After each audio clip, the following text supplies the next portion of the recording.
말씀 디모데전서 3장 8절에서 13절 집사의 직분과 자격입니다.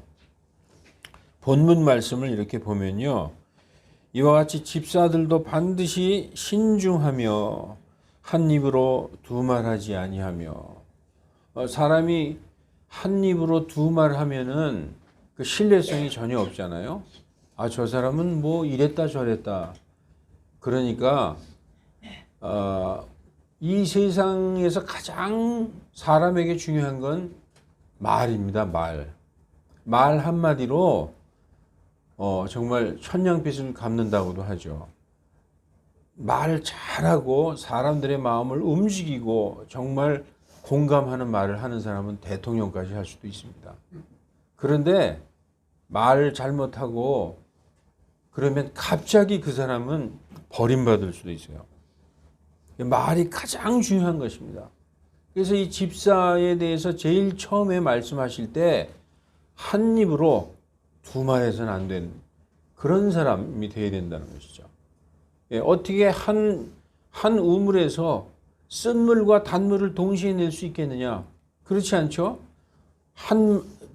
이렇게 말하는 것이 아주 항상 그 동일한 말, 올곧은 말을 하는 그런 사람이어야 된다. 신중한 사람이어야 된다. 그리고 자기를 많은 술에 내주지 말아야 된다. 좀 약간 섬찟하는 분도 계시죠? 이제 술은 사람에게 좀 지나치게 하는 것이 있어요. 지나치게 하지 않을 수 있다면 마셔도 괜찮겠죠. 왜냐하면 모든 세상 사람들은 비즈니스를 술집에서 합니다. 그래서 술 한 잔 먹여서 얼큰하게 한 다음에 그러면 김 과장 걱정하지 마. 내가 다 해줄게. 막 계약도 성사되고 막 그럽니다. 그래서 막 지나치게 요즘 말로 하면 오버하는 이게 하는 것이 있습니다. 그래서 많은 술에 내주지 말라. 잠언 23장에 보면요. 그 포도주가 아름답게 움직이지만 너는 그를 쳐다보지도 말라. 그런 말씀이 있습니다. 그래서 많은 술에 내주지 않는 자. 그리고 더러운 이익을 탐하지 않는 것. 이거 불법이죠. 부정부패. 이런 어떤 편법, 불법, 뭐 이 정도는 괜찮겠지 하면서 어떤 법을 어기고 불법을 저지르는 거. 그래서 자기에게 이익이 되게 하는 그런 이익을 탐하는 사람은 안 된다. 순수한 양심 속에 믿음의 신비를 간직하라 한 자라야 할 것이다. 라고 성경은 말씀하고 있습니다. 그래서 이 사람들도 먼저 시험해보고 그 뒤에 책망받을 것이 없는 것으로 드러나면 그들이 집사의 직분을 수행하게 할지니라.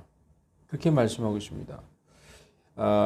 이와 같이 그들의 아내들도, 그럼 집사의 아내들은 어떤 사람이냐? 반드시 신중하며 헐뜯는 자가 되지 아니하며. 여자분들은 이제 한 셋이만 모이면 반드시 누구를 헐뜯기 시작합니다. 이제 그래서는 안 된다. 그리고 혼미한 정신을 가지고 있으면 안 된다는 겁니다. 성경은 항상 깨어 있으라, 맑은 정신을 가지고 있으라, 맑은 정신을 가지고 있으며 모든 일에서 신실한 자라 할지니라. 신실하다는 것은 성실한 거예요. 그런데 세상 사람들 중에서 성실한 사람일지라도 믿음이 없는 성실함을 가지고 있으면 그건 세상적인 성실함이죠. 그런데 믿음을 가지고 있는 성실함, 이것은 신실함이라고 말하는 것입니다. 그래서 이 신실하다는 것은 기독교 용어예요. 세상 사람들이 참 신실하시네요 그러진 않잖아요. 성실하다 그러죠. 그런데 그리스도인들에게는 신실하다는 표현을 하고 있습니다. 집사들은 한 아내의 남편이 되어 자기 자녀들과 자기 집을 잘 다스릴지니라. 집사의 직분을 잘 수행한 사람들은 자기를 위해 좋은 지위를 얻으며 그리스도 예수님 안에 있는 믿음에서 큰 담력을 얻게 되느니라. 이렇게 말씀하고 있습니다. 여러분, 그래서 이런 집사들을 교회에서 세우는데 보통 세상 교회들은 다닌 지 6개월 지났고 뭐 학습받고 나이도 한 30 정도 되면 이제 30 넘으면 집사로다가 이렇게 부릅니다. 그런데 집사의 이 자격에 대해서 이렇게 성경은 말씀하고 있어요. 그러면 집사는 왜 세우는 걸까? 집사는 도대체 왜 세우는 걸까? 그 집사를 세우는 기원이 도대체 어디에 있는 걸까? 사도행전 6장 1절에서부터 6절까지를 한번 살펴보겠습니다. 사도행전 6장 1절에서 6절까지를 살펴보면은 그 무렵에는 뭐냐 하면 예수님이 돌아가시고 십자가에서 고난당해서 돌아가신 다음에 3일 있다 부활하셨죠. 그런 다음에 승천하셨어요. 승천하신 다음에 예수님이 약속하신 대로 성령님이 오순절날 성령님이 오시면서 예루살렘에서 교회가 시작됐습니다. 사도행전 2장에 나오죠. 120문도가 기도하고 있는데 성령님께서 오시면서 막 방언하기 시작하면서 성령님이 오시면서 교회가 시작된 것입니다. 그래서 그 교회가 시작된 그 무렵에 성도들의 수가 크게 늘어났다는 거예요. 그래서 이제 그리스말 하는 사람들이 자기들의 과부들이 날마다 주는 배급에서 빠짐으로 히브리 사람들에게 불평을 터뜨리느니라. 이 유대인들 중에서는 그리스 교포들도 있었다는 거예요. 교포들.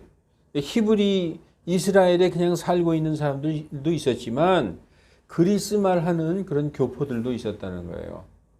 그러면은 이스라엘에 사는 사람을 더 우선적으로 생각할 거 아니에요. 그래서 배급할 때 그 이스라엘에 사는 그 과부들에게 먼저 배급해주고 그리스 그 교포들인 과부들에게 나중에 배급해주고 그러니까 불평하기 시작했다는 거예요. 이에 12사도가 제자들의 무리를 자기들에게 불러 이르되 제자들을 불렀어요. 사도들이 12사도들이 우리가 하나님의 말씀을 버려두고 이렇게 그 사람들에게 성도들에게 음식 나눠주고 이러는 것 상을 섬기는 것 밥상을 차려주고 음식을 나눠주고 하는 것이 합당치 아니하니 우리가 말씀을 전해야 되는데 이런 음식 배급하고 뭐 이런 거 해야 되겠느냐. 그러므로 형제들아 너희는 너희 가운데서 정직하다는 평판이 있고 첫째 정직하다는 평판이 있고 성령님과 지혜가 충만한 사람 7을 찾아내라. 우리가 이 일을 구제하고 상을 차려서 먹이고 뭐 이런 일들은 그 7사람에게 맡기고 오직 우리는 계속해서 기도와 말씀 사역에 전념하리라. 이렇게 사도들이 말했어요. 그러니까 온 무리가 이 말을 기쁘게 여기고 믿음과 성령이 충만한 사람 7을 뽑았다는 거예요. 그 제자들 중에 스데반과 빌립과 브로고로와 니가노르와 디몬과 바메나와 안디옥 출신의 유대교 개종자 니골라 이렇게 7사람을 그 제자들 중에서 딱 선택해서 사도들 앞에 세우니 사도들이 기도하고 그들에게 안수하니라. 이렇게 해서 초대 교회에 사도들이 이제 그때 교회 성도들이 굉장히 많아졌어요. 한 10,000명 이상 불어난 거죠. 왜냐하면은 오순절 날만 침례받은 성도 수가 3,000명이 넘었어요. 그리고 막 몇천 명씩 교회에 더해져서 굉장히 많아졌어요. 근데 이제 그때는 상당히 이제 먹는 문제, 먹고 사는 문제가 어려웠던 시기 아닙니까? 그래서 막 교회에서 성도들이 자기의 땅, 자기의 집 한 돈을 사도들에게 갖다 주니까 사도들이 그것으로 골고루 먹이고 막 먹는 문제를 해결하고 했습니다. 우리가 이 일만 해야 되느냐? 우리가 하나님의 말씀을 전하기도 바쁜데 7사람을 그래서 뽑았다는 것입니다. 여러분, 이 기독교가 예수 그리스도의 교회가 이렇게 시작된 이후에 제일 처음에 순교자가 누굽니까? 제일 처음에 순교자는 사도가 아니라 집사님이었어요. 그 집사님이 누구냐? 스데반 집사님이었어요. 스데반 집사님이 여기 지금 말씀 사도행전 6장 6절까지 우리가 읽었지만 6장 8절부터 스데반 집사의 얘기가 나옵니다. 그 스데반 집사가 이제 그 그리스도의 이제 예수 그리스도의 교회가 세워졌는데 히브리인들하고 이제 언쟁이 시작돼요. 그래가지고 6장 8절부터 유대인들하고 언쟁하기 시작해서 7장 60절까지 언쟁하면서 맨 나중엔 돌에 맞아 죽는, 그래서 순교당하는 것이 사도행전에 나옵니다. 여러분들 집사님이라고 해서 목사 다음에 장로 다음에 집사 뭐 이렇게 생각하시면 안 돼요. 그 어떤 심지어 어떤 성도들이라도 목사보다도 더 큰 믿음을 가질 수 있는 것입니다. 다만 이것은 어떠한 그 일을 하나님께서 직무를 맡기셨느냐에 따라서 이제 그 직분을 받은 것입니다. 그래서 교회에서는 사도와 집사뿐 아니라 전도자와 대언자, 전도사가 아니라 전도자, 에반젤리스트라고 그래요. 그러니까 사도들처럼 외국에 가서 막 나가서 초대교회를 막 세우고 전도했던 그러한 그 프리처들, 선포자들을 복음 전도자라고 합니다. 요즘처럼 교회마다 전도사가 한 분씩 계시는데 그런 전도사하고는 조금 의미가 다르죠. 교회에는 사도뿐 아니라 우리가 쭉 읽어본 대로 집사님을 세웠죠. 그리고 전도자들이 있었고 대언자들이 있었고 목사와 교사들이 있었다. 그런데 사람들이 세운 게 아니라 예수님이 세우셨다. 보면은 초대교회에는 사도가 예를 들어서 베드로 사도가 곧 장로라고 불리기도 했어요. 그 장로들을 복음 전도자, 에반젤리스트라고 부르기도 했고 그들을 교사라고, 티처라고 하기도 했습니다. 이제 이 의미가 신약 교회에서 조금 이제 이렇게 발전돼서 요즘엔 다르게 이제 이렇게 서로 부르기도 하지만 초대교회는 이랬습니다. 그래서 에베소서 우리가 4장 11절에서 12절 그리고 디모데후서 1장 11절 이렇게 보면은 그분께서 예수님께서 십자가에서 돌아가셔서 밑으로 내려가셨다가 승천하실 때에 우리에게 선물을 주셨다라고 그 에베소서에 나옵니다. 선물을 주셨는데 교회에게 선물을 주셨어요. 교회에게 어떤 선물을 주셨느냐? 그분께서 더러는 사도로, 더러는 대언자로, 지금 우리 개혁성경으로 얘기하면 선지자, 대언자로, 더러는 복음 전도자, 에반젤리스트로, 더러는 목사, 목양자라고도 합니다. 패스터. 그리고 더러는 교사로 주셨다. 예수님께서 주신 거예요. 이 직분을. 그 주신 목적은 무엇이냐? 성도들을 완전하게 하고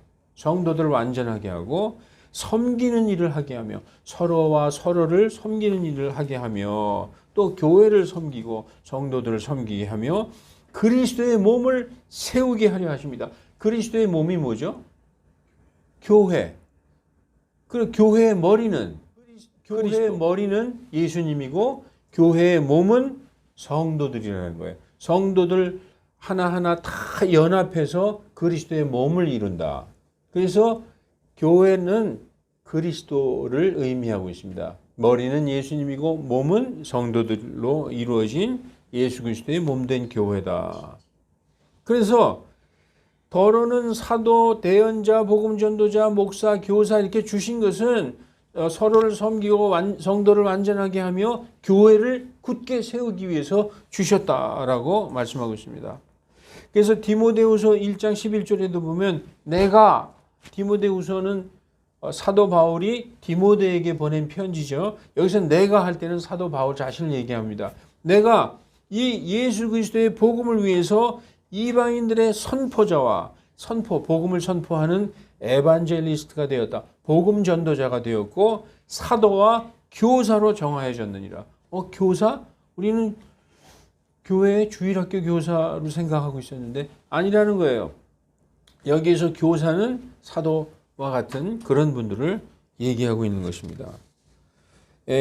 그러면 현 시대의 교회의 직분은 어떻게 변했느냐? 현 시대의 교회의 직분은 오직 목사와 집사만 존재한다. 그러면 목사는 장로하고 감독하고 똑같은 직분이다. 이상하죠? 목사 밑에 장로 같은데 담임 목사가 한 사람이 있고 장로는 한 10사람 있는 교회도 있는데 이게 어떻게 된 거냐? 초대 교회에서는 그리고 현 시대 교회에서도 성경에서는 목사가 곧 장로요, 장로가 곧 감독이라고 성경은 말씀하고 있어요.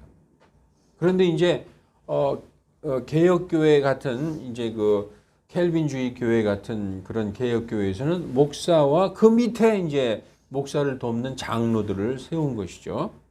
그런데 성경은 교회의 직분은 딱 두 가지밖에 없어요.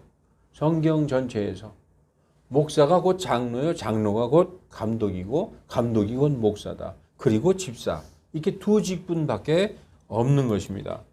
베드로전서 5장 1절에 사도 베드로가 뭐라고 얘기하냐면 이 사도면서 자기를 장로라고 얘기하고 있어요.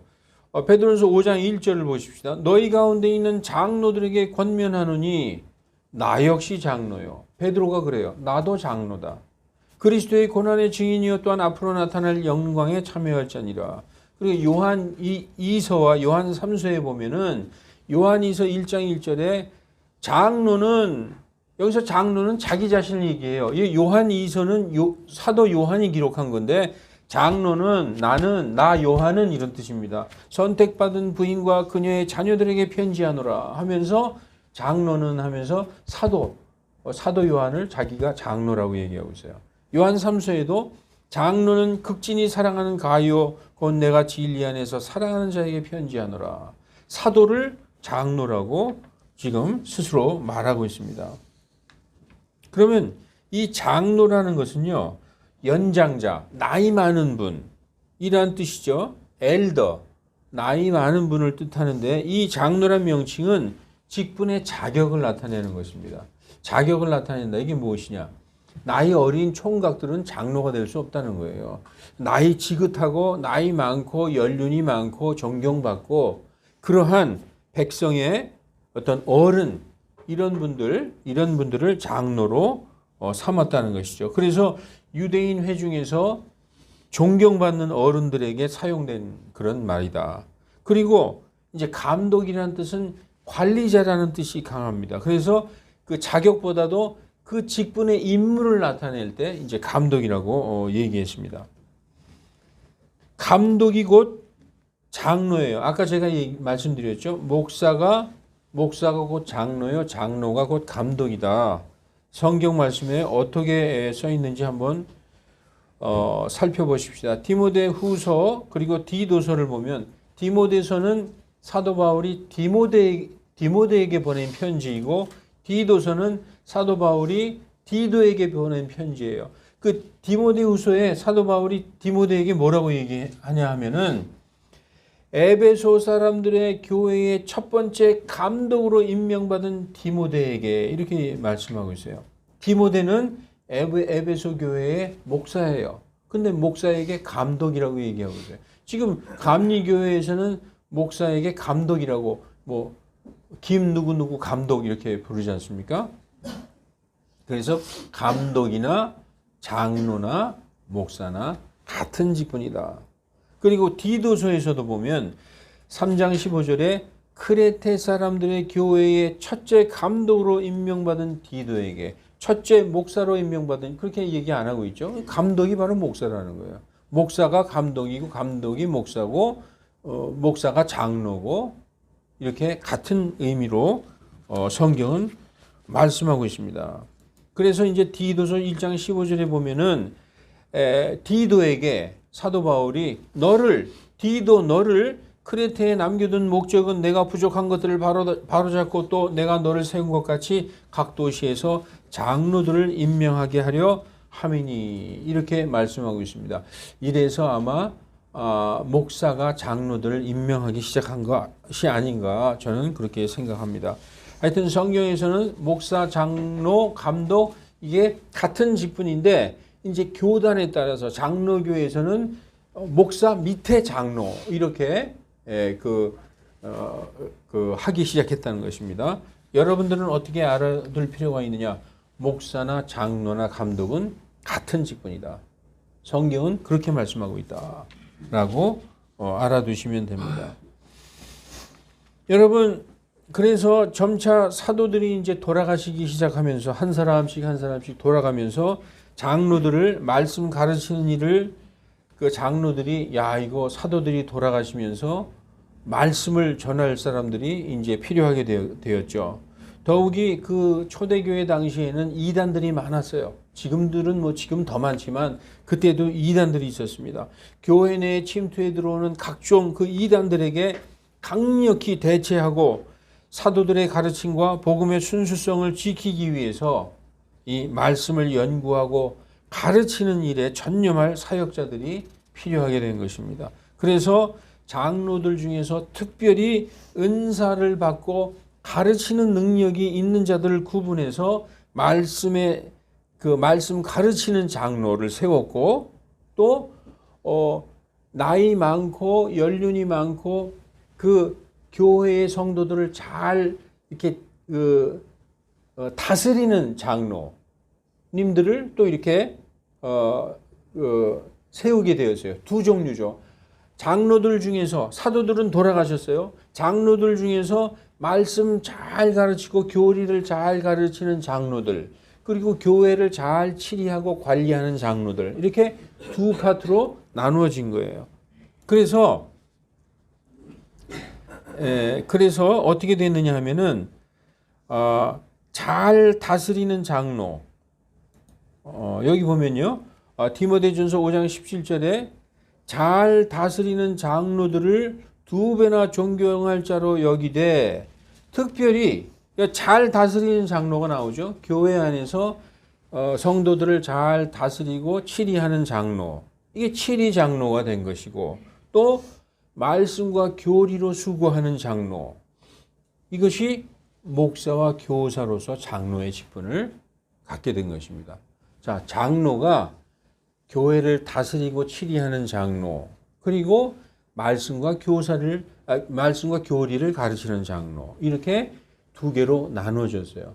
그래서 지금 현 시대에서 말씀을 가르치는 장로가 곧 목사요, 교사요, 감독이라는 의미인 것입니다.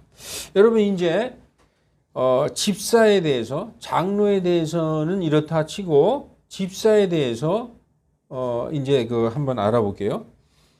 그래서 이제 교사는 곧 사도요, 장로요, 복음 전도자고, 현 교회에서 교사는 목사를 의미하고 있습니다. 목사, 교사 같은 의미입니다. 이제 집사에 대해서 한번 알아보겠습니다.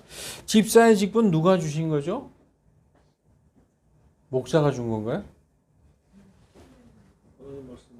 집사는 하나님이 주신 거예요. 목사가 준 게 아닙니다. 하나님이 주신 거예요. 예, 교회에서 각 사람에게 직분을 주신 것은 하나님께서 교회를 잘 세우라고 주신 것입니다. 그래서 교회에서 목사 혼자서 다 하려고 하면 그건 참 힘든 거죠. 성도들과 집사들과 모든 성도들, 집사들, 목사와 함께 합력해서 선을 이뤄야 되는 것이 하나님께서 그 직분을 주신 목적입니다. 그래서 그 집사나 장로나 목사나 이런 것은 계급이 아니라 교회를 잘 세우라고, 합력해서 선을 이뤄서 교회를 잘 세워나가라고 하나님께서 성도들에게 주신 직분이에요. 사람이 준 게 아닙니다. 목사가 준 게 아니라는 것입니다.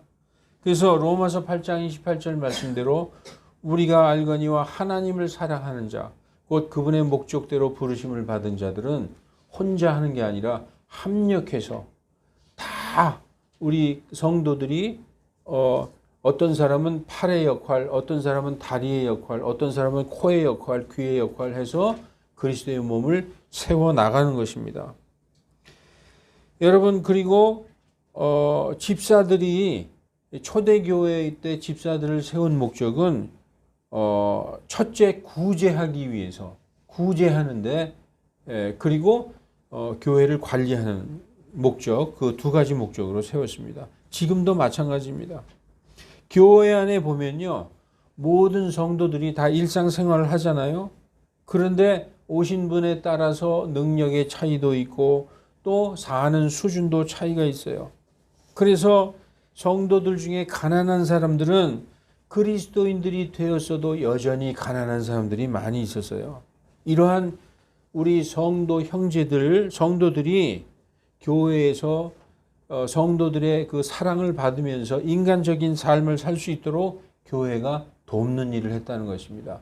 먼저 교회 안에 형제 자매들을 성도들이 도왔어요. 그 일을 누가 했느냐? 집사회에서 했다는 거예요.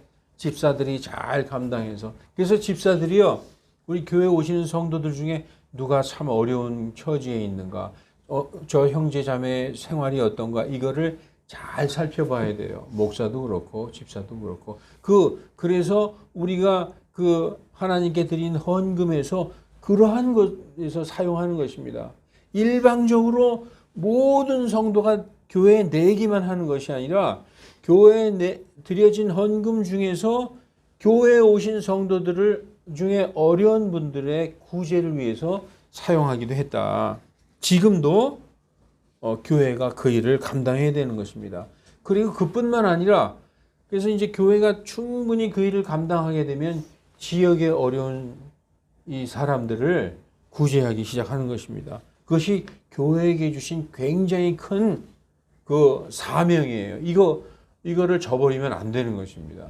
교회들이 헌금이 너무 많이 들어오니까 막 쌓아져가지고 이걸 어디다가 쓸까 막 고민하다가 땅 샀더니 땅을 갖다 묻어놨더니 이게 막 수십 배 올라가지고 갑자기 부자가 돼가지고 교회를 어마어마하게 짓고 어쩔 줄 모르는데 그러지 말고 이 교회에 들어오는 헌금으로 교회 성도들을 위해서 쓰고 지역의 어려운 사람들을 위해서 써야 된다는 거예요. 그게 바로 하나님의 일을 하는 거예요.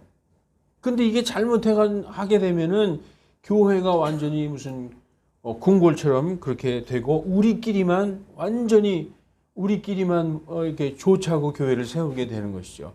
하나님의 뜻이 아니라는 것입니다. 그래서 교회는 처음부터 어려운 사람들을 돕는 구제를 해왔다. 그 교회의 가장 중요한 사명 중에 하나예요. 첫째, 말씀 전하는 거. 그리고 두 번째라고 해도 과언이 아닙니다. 구제하는 것. 그 구제하는 것을 통해서 가난한 사람들이 하나님의 그 사랑을 마음으로 느껴서 교회로 들어오게 하는 그런 역할들을 감당했다는 것입니다. 사도들이 교회를 세웠을 때 교회의 머리이신 예수 그리스도께서 가난하고 병든 자들을 얼마나 먹이고 그들을 치료해 주셨어요. 그것을 본받아서 사도들도 성도들도 다 그것을 해야 되는 것입니다. 그래서 교회의 사명은 어려운 자들을 돕는 것을 하는 것입니다. 그래서 여기 보니까 뭐라고 써 있느냐? 갈라디아서 2장 10절에 베드로 사도와 바울 사도가 만났는데 이제 서로 이제 그 복음을 전하다가 이제 만났어요. 근데 베드로 사도가 헤어지면서 우리가 어려운 자들을, 가난한 자들을 잊지 말아야 함이니라 그랬더니 사도 바울이 그것은 나도 열심히 행하던 바다. 이게 사도들이 행했던 거예요. 다시 말씀드릴게요. 베드로 사도가 바울 사도에게 가난한 자들을 잊어서는 안 될 것이다. 그거 나도 열심히 해온 거야. 이렇게 말씀했다는 것입니다. 사도들의 가르침이에요. 갈라디아서 2장 10절에 다만 그들은 우리가 가난한 자들을 기억해 줄 것을 원했는데 베드로 사도들 일행이 그렇게 말했는데 이것은 나 바울 역시 열심히 행하던 바다라고 말씀하고 있는 것입니다. 초대교회 때는 교회 예산의 약 2분의 1 정도를 구제에 사용했다. 2분의 1 이상을 먹이고 가난한 자들에게 나누어 주고 거기에 사용했다는 것입니다. 그리고 그 중에 반 정도는 개별 교회가 서 있는 지역에 지역마다 그 세워진 교회에 어려운 사람들, 지역 사람들을 또 위해서 도왔고, 나머지는 그 반 중에 나머지는 교회에 속한 사람들을 돕는 데 사용했다. 그리고 초대교회는 이뿐만이 아니라 포로들, 종들 이런 사람들을 자유롭게 하게 하는데, 그래서 자유인으로 살 수 있도록, 이 자유라는 개념은 어디에서 나온 줄 아십니까? 자유? 성경에서 나온 거예요. 성경에서. 그래서 성경에서는 상전이나 종이나 그리스도 예수님 안에서는 형제다. 이러한 자유의 사상이 어디에서 나왔느냐? 성경에서 나온 것입니다. 자유민주주의는 성경에서 나온 거예요. 다른 데서 나온 게 아닙니다. 여러분, 종교개혁 때 칼빈은 이 교회 전통을 이어받아서 집사를 세워서 구제하는 일을 하게 하였습니다. 집사의 주된 임무는 교회 안팎의 가난한 사람들을 도와서 인간적인 삶을 살 수 있도록 하는 것이었고, 또 집사는 요즘에 이제 집사님들이 주로 하는 일이 교회의 보수와 유지, 교회의 재정 관리, 교회 운영, 성도 관리 이런 것을 이제 주로 많이 하시죠. 집사가 되시는 분들은 두 가지를 잊어서는 안 됩니다.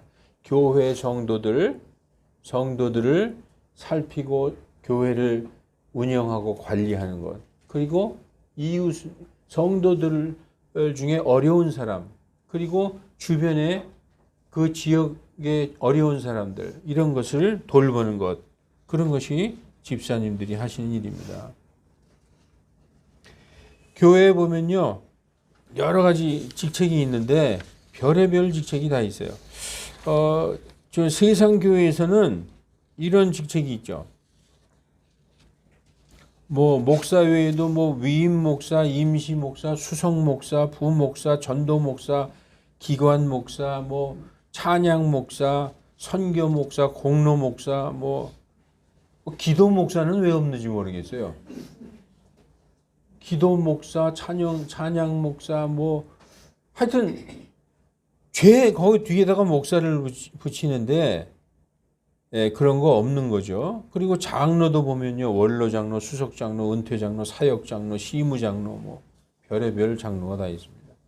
그리고 또 강도사, 전도사, 여자 목사, 여자 장로, 뭐 남자 권사, 여자 권사, 안수 집사, 서리 집사, 권찰 이런 거 있는데 성경에 없어요.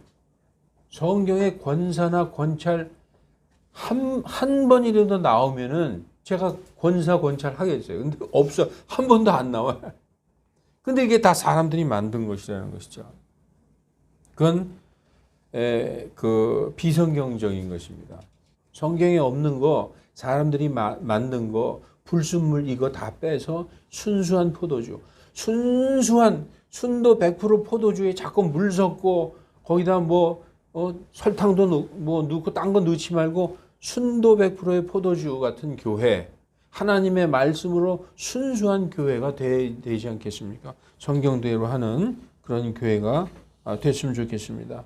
여러분, 그래서 이제 말씀을 마무리하겠습니다. 이제 우리 믿음 침례교회가 하나님의 뜻대로 교회의 사명을 잘 감당하고 예수 그리스도의 반석 위에 굳게 세워지기 위해서 새해를 시작하면서 믿음과 성령이 충만한 4명의 집사, 7명이 아직 안 돼요. 초대교회는 7명을 세웠는데 우리 교회 4명의 집사를 세우려 합니다. 하나님께서 주시는 교회의 거룩한 직분을 받을 그 집사님들은 올해 남은 시간을 기도로 잘 준비하시기 바랍니다. 새해를 준비하면서 그 마음으로 하나님 앞에 준비하시기 바랍니다. 그러면 집사 4분이 누군가 지금 발표할까요? 네. 너무 큰 소리.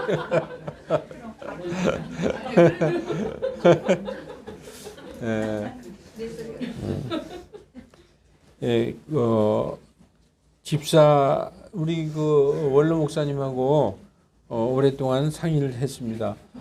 그래서 원로 목사님하고 결정을 했는데 우리 김도하 형제님 그리고 이경수 형제님 그리고 지현명 형제님, 문한국 형제님 이렇게 네 분 새해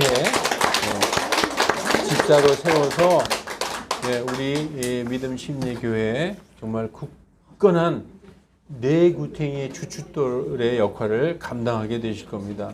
하나님께서도 아주 기뻐하실 줄 믿습니다. 그러면은 이제 그 새해 첫 주에 우리가 이제 집사 임명을 할 겁니다. 그렇게 마음에 준비하시기 바랍니다. 아멘. 기도하시겠습니다.